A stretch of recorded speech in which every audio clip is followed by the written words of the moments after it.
The Testament of Sherlock Holmes, a great detective game. The Testament of Sherlock Holmes puts you in the shoes of both Sherlock and Watson. It's a point-and-click adventure game with a twist. This isn't a game for the impatient that gets fidgety if nothing is happening, because there's a lot of nothing happening here. You're constantly searching areas for clues, trying to piece together small explanations for a larger-scale puzzle. You're doing fetch quests and playing a bit of hide-and-seek with objects. No two cases have the same solution or reasoning, but most, if not all, take a bit of brain power to complete. Anyone can click around until a cutscene triggers. You can't do that here. The Testament of Sherlock Holmes demands your attention not only to detail of your surroundings, but to story and dialogue. Not only do you have to gather clues, but you also have to make educated guesses on what may have happened, which honestly can be frustrating at times, thinking you have the solution, but really, you're nowhere close, making you feel like a real detective. You also get to analyze clues bit by bit, really immersing you into the story, something I can really appreciate. I never felt like I was pulled out of the game. There are puzzles to stop you, fetch quests that will have you backtracking, and a deduction board that will have you obsessing over details and possibilities and have you feeling like a genius once you finally figure them out. I have no shame in saying I used a walkthrough to finish most of the game. Sure, I could probably eventually figure things out, but slow progression isn't my personal style. As far as actual mechanics go,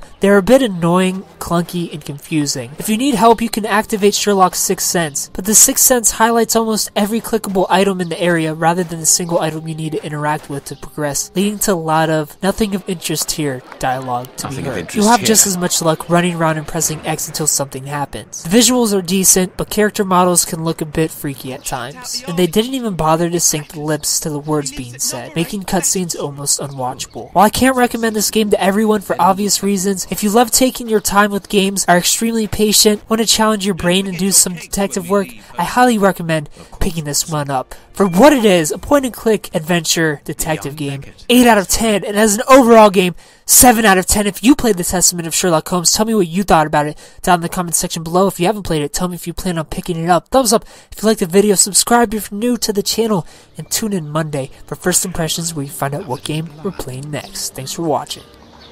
This key must be important to be hidden here.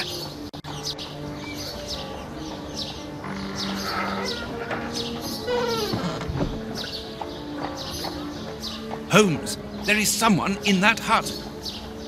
I saw Watson. Come, and keep your revolver at the ready, just in case.